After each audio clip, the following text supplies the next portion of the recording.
Hey everyone, I'm Emily, and this is the story of how my husband Nathan thought he could outmaneuver me in a game of trust and betrayal. It began with whispers in the shadows, unauthorized bank transactions, and a name Clara Vaughn that I'd never heard before. Nathan wasn't just planning to walk away from our marriage, he was scheming to strip me of everything I'd worked for: my savings, my career, my peace. He thought I'd crumble under the pressure, but he underestimated me. I didn't just stand my ground. I struck first, protected what was mine, and within weeks his carefully crafted plans unraveled. The betrayal wasn't the worst part. It was the months of lies, the calculated deceit, and the lengths he went to try to destroy me. It all started one foggy Seattle morning in our high-rise apartment overlooking Puget Sound. I woke to an empty bed, the sheets beside me cold, telling me Nathan had been up for a while. I figured he was in his home office prepping for a pitch for his tech startup, but as I rubbed sleep from my eyes, I caught his voice low, hushed, deliberate, drifting from the hallway. The house was dark save for a faint glow from the streetlights filtering through the blinds. My stomach churned as I crept closer. Just a few more weeks, she doesn't suspect a thing. Nathan said, his tone smooth, like he was soothing someone on the other end. My breath caught. Who was he talking to? I froze, straining to hear more, but his voice dropped to a whisper, the words muffled, my hands clenched into fists. This wasn't a work call. Nathan never spoke so cautiously about his venture capital deals. My mind raced with possibilities: an affair, a scam, something worse. His footsteps approached and I slipped back into bed, my heart pounding as I pretended to sleep. The mattress dipped as he slid in beside me. I kept my breathing even, but my thoughts were screaming. A few minutes later, he sighed, relaxed, like nothing had happened. I turned over, feigning a yawn. "Where were you?" I asked, keeping my voice soft. "Bathroom," he replied without missing a beat. A lie in the phone call, I pressed, watching his face. Just a client, had to iron out some details for a pitch. His eyes met mine, steady, unreadable. Maybe I was overreacting. But those words, "she doesn't suspect a thing," burned in my mind. I swallowed hard and rolled over, whispering to myself, "Not yet, Emily, not yet." The next morning I was up before Nathan. He was sprawled across the bed, one arm flung over my pillow. I grabbed my phone and tiptoed to the kitchen, the Seattle skyline gray and misty outside. I rarely checked our bank accounts. Nathan handled the finances, and I trusted him to keep things fair. But something felt off. I logged into our joint account, and my stomach dropped. $600 and $500, $900, as $2,500. A string of withdrawals over the past 4 months, small but frequent, totaling over $15,000. We shared expenses, rent, utilities, weekend getaways to the San Juans. But these weren't bills or investments we'd discussed. They were from Nathan's personal account, funneled through our joint one, labeled vaguely as consulting fees. My hands shook as I gripped my phone. Then I noticed something else, a recurring payment to a CV Consulting. The initials hit me like a punch. Clara Vaughn. My pulse raced. Was this the person he'd been whispering to? Footsteps echoed behind me. I locked the screen just as Nathan leaned against the counter, yawning. "Morning, babe," he said, pouring coffee from our overpriced espresso machine. "You're up early." I forced a smile. Couldn't sleep. I was checking our bank account. His hand paused mid-pour just for a split second before he chuckled. "Oh yeah. Everything okay?" I crossed my arms. "There's a lot of withdrawals I don't recognize. Thousands." Nathan, in payments to something called CV Consulting. His eyes flickered, but he recovered fast. "Just some side investments. Tech stuff. Short-term gains, nothing to worry about." His casual tone didn't match the tension in his jaw. "CV Consulting," I pressed. He shrugged, sipping his coffee. "A contractor for the startup paperwork stuff." I knew he was lying, but I didn't push. Not yet. I needed more than a hunch. That day, Nathan was glued to his phone, stepping onto the balcony for calls, his screen always face down when he set it on the table. Every glance at him felt like staring at a stranger. I remembered how he'd changed over the past year. Longer hours, vague excuses about networking events, a new password on his phone. That night, I lay awake staring at the ceiling. Nathan was a charmer, a tech bro who could pitch a startup to a room full of VCs without breaking a sweat. But I knew his tells, his quick smirks, the way he avoided my eyes when he was hiding something. Something was wrong and I wasn't going to ignore it. By morning, the doubt had hardened into resolve. Nathan's voice from the night before replayed in my head, calculated, dismissive. I went through my routine, but my mind was elsewhere, piecing together the red flags I'd brushed off: his late nights at the office, the way he'd started locking his phone, his sudden interest in streamlining our finances. Then he walked into the kitchen, all smiles, wearing his favorite Patagonia fleece. "Hey babe, I was thinking we should get our accounts organized. For taxes or whatever. Got a list of your account's passwords, that kind of thing?" I froze my coffee mug halfway to my lips. "My accounts," I echoed, my voice steady, despite the alarm bells in my head. "Yeah," he said, leaning against the counter, sipping his coffee. Like this was no big deal. We should have everything in one place. Just in case, my pulse raced. Nathan had never cared about my personal savings. My freelance graphic design income went into my own account, separate from our joint one for shared expenses. It was our system agreed upon when we moved in together 5 years ago. I forced a neutral tone. "I'll think about it." His smile flickered, but he nodded and changed the subject, launching into a story about a new investor. But I wasn't listening. This wasn't about taxes. Nathan was planning something, and he didn't want me to see it coming. That evening, Nathan was oddly relaxed, cracking jokes about his co-founder's bad taste in craft beer, ordering pizza from our favorite spot in Capitol Hill. He was playing the perfect husband, and it made my skin crawl. His ease felt rehearsed, like he was auditioning for a role. Then he made his first mistake. He left his phone on the coffee table while he showered, a rarity. My heart pounded as I stared at it, face down as always. Then a notification lit up the screen, a text from Clara Vaughn. I hesitated, my fingers trembling, then tilted the phone just enough to read the preview. "Keep her in the dark. We're close. Confirm the transfer tomorrow." My chest tightened, the room closing in. Who was Clara Vaughn? What transfer? My mind spun an affair, a scam, a plan to drain our accounts. I heard the shower stop. Panic surged as I set the phone back exactly as it was and sank into the couch, gripping my hands to stop the shaking. Nathan strolled back in towel around his neck, humming a tune. "Pizza toppings?" he asked, grabbing his phone without a glance. "You pick," I mumbled, my thoughts racing. Clara Vaughn. The withdrawals. The late-night call. The pieces were falling into place, and they painted a grim picture. I could have confronted him then, but if Nathan was hiding something this big, I needed proof, ironclad proof. So I played along, let him kiss me goodnight, let him think I was clueless. As I lay in bed, I whispered into the dark, "Who the hell is Clara Vaughn?" The name haunted me all night, a puzzle I couldn't solve. By morning, I was determined to find answers. Nathan sat at the breakfast bar, scrolling through his phone, oblivious to my scrutiny. Then he looked up, all charm. "Hey, can you sign something quick? Just some account updates for tax season." My stomach lurched. "Sign what?" He slid a folder across the counter, his tone casual but his fingers tapping a nervous tick. I'd noticed when he was pitching half-truths to investors. I opened it, skimming the dense legal text. My heart sank. It wasn't about taxes. It was a transfer agreement. My savings, my freelance income, even our Subaru Outback, all moved into his name. A clause buried in the fine print gave him power of attorney over my accounts. I looked up, his eyes locked on me. A practiced smile in place. "Nathan, what is this?" His smile didn't waver. "Just a precaution, babe. Simplifies things. Nothing changes for us." My hands trembled with rage. "Nothing changes. You're asking me to sign over everything." "Not everything," he said, as if that softened it, "just for protection. In case something happens." This wasn't a precaution. It was a power grab, a step toward wiping me out. I set the folder down. Meeting his gaze, "I'm not signing this." His smile twitched, his jaw tightening.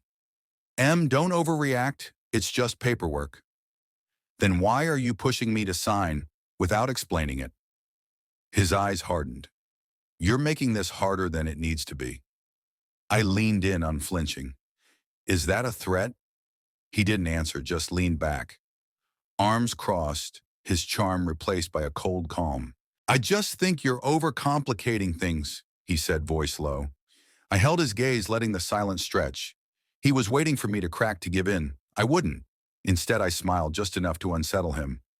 You're right, Nathan. I'll think it over. His eyes narrowed. He hadn't expected that I stood placing the folder on the counter and walked away. The game had shifted and I was taking control. That afternoon, I called my best friend Mia, a financial advisor who'd helped me set up my freelance business. I need you to look at something I said, sending her screenshots of the bank transactions and the transfer agreement. Her response was immediate. Emily, this is bad. Those withdrawals, they're structured to avoid IRS flags. And this agreement, it's a trap. He's trying to lock you out of your own money. My blood ran cold. What do I do? Move your assets now. Set up a trust. I know a lawyer who can help. By evening, I'd met with Mia's contact, a sharp attorney named Lauren, who drafted a trust to protect my savings and freelance income.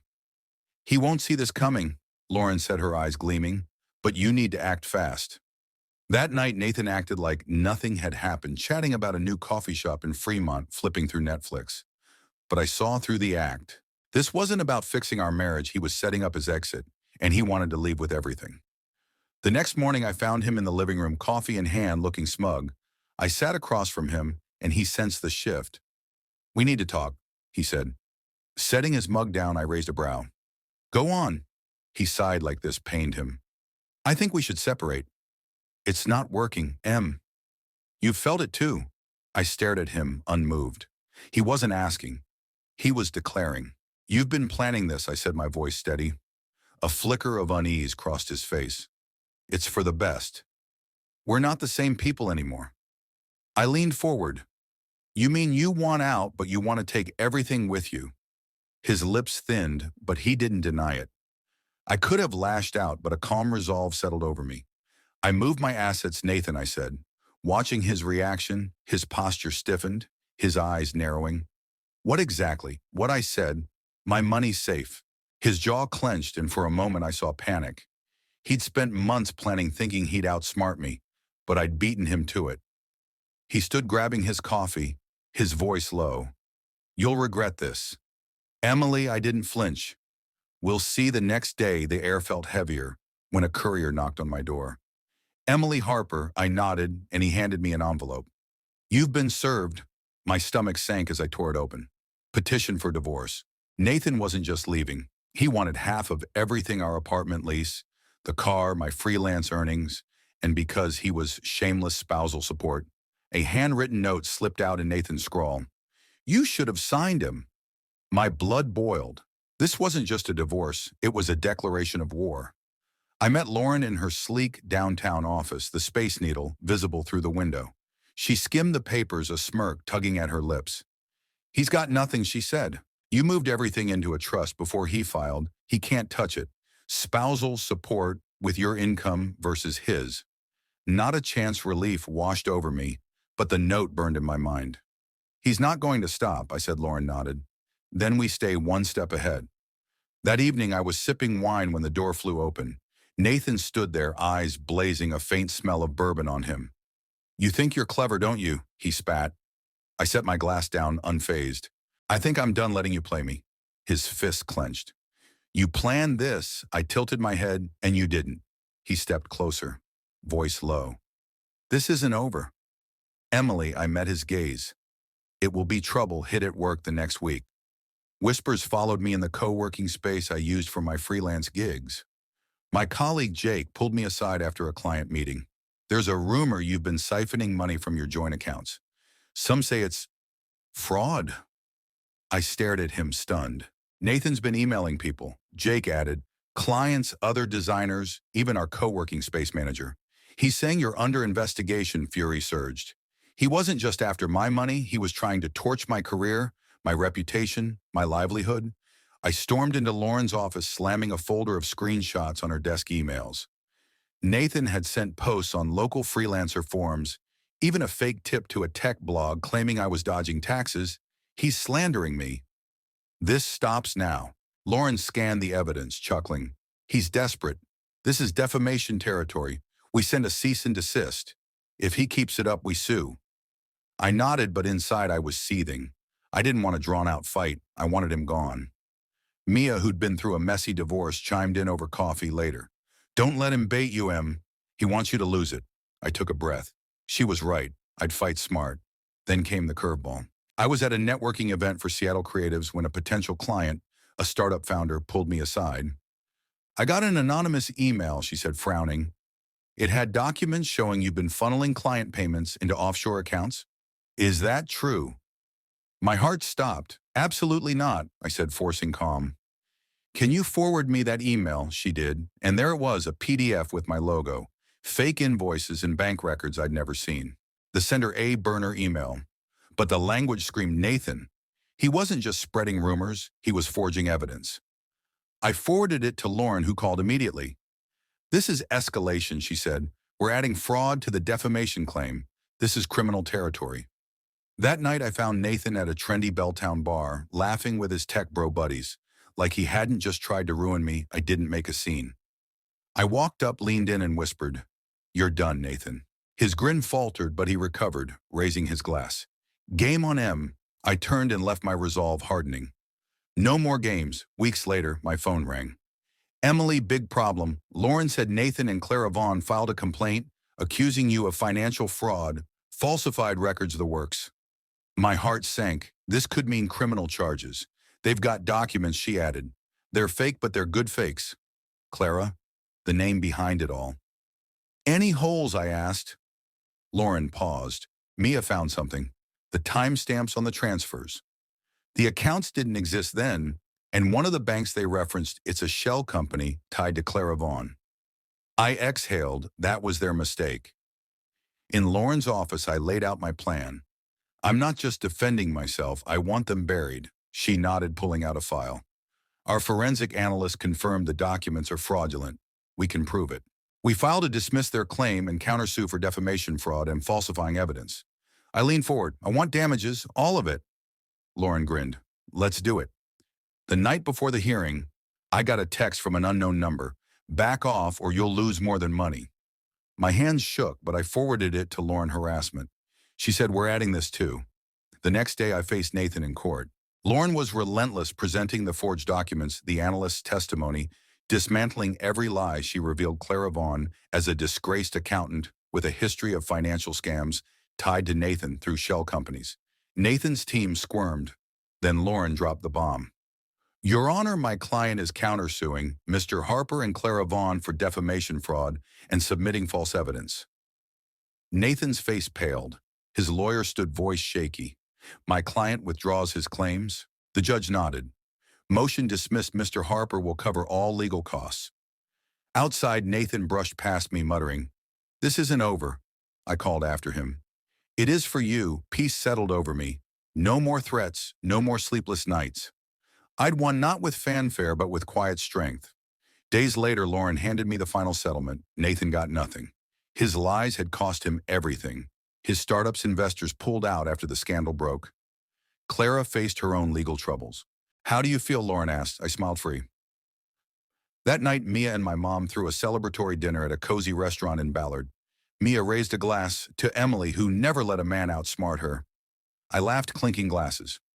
Later, on my balcony overlooking Puget Sound, I felt different, stronger, wiser. I'd lost trust but gained myself. My phone buzzed, an unknown number. I blocked it without a second thought. Opening my laptop, I started a new project, a new chapter. My chapter. Here's the takeaway. Life tests us when we least expect it. Betrayal stings, but strength comes from rising above it. I could have let Nathan break me, but I fought for my future, my dignity, my freedom. If you've been blindsided, know you're not alone. You're stronger than you think, and walking away from what hurts you is the ultimate win. Share your stories below. Have you ever had to fight for yourself against the odds? Drop a comment, let me know where you're watching from. And if this resonated, hit that subscribe button. Stay strong, stay smart, and never let anyone steal your power.